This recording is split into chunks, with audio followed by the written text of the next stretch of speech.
The plan is a good process to go through. Writing a business plan, I'm sure you all have done that.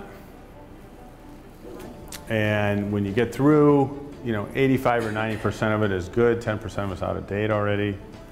And it's more the process of going through it that I think is really important, because business is changing so fast, as we all know, that it's more the process of going through a plan and thinking about it that's really important, okay?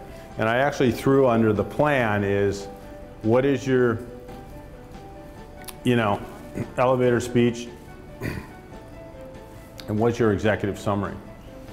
And I think you can have a plan that's important, and that's the backup data, and that's the detail, and that shows that you kind of know your business and you've thought through it.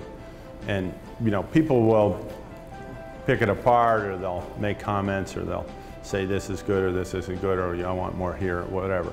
It's never going to be complete. It's a continuous process, and I'm not sure doing an annual plan, or I think you continually update. But probably the more important thing is, what's the executive summary for people? What's the 2-page description of the business and how it works, and can people understand it quickly? Because a lot of times, the kind of new businesses, new media businesses, new ventures, people have to understand it pretty quickly. And they have to get it, and they have to get what's unique and different about it. And if you can find a business that has kind of unique patents or protection or systems, that's really powerful there. But think about that. That executive summary is important, and let's spin it down even smaller. What is that elevator pitch?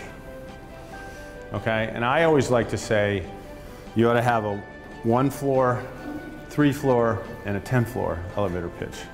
Okay, because sometimes people will say, well, what do you do? I'm the who did I meet someone the other day? Actually, there's a guy in Stanford. I work with the Innovation Center in Stanford, and they have a workspace, incubator space, and they do startups and Startup America and stuff like that. And there's a guy there who won the Sikorsky business competition. He was in Florida, he moved to Stanford, and he's starting an Uber for helicopters. Now, does everyone understand what I mean? Okay. That's very concise, so if you want to fly from Connecticut or New Jersey or New York to somewhere, you're going to do a shared ride. It's a whole system. He's just launched it. And there's a real need for that at certain times of day, certain deals. People get that. So that's kind of the one floor, the one story there. But it might be 2 or 3 sentences. And then the 3-story, you might add 3 or 4 components.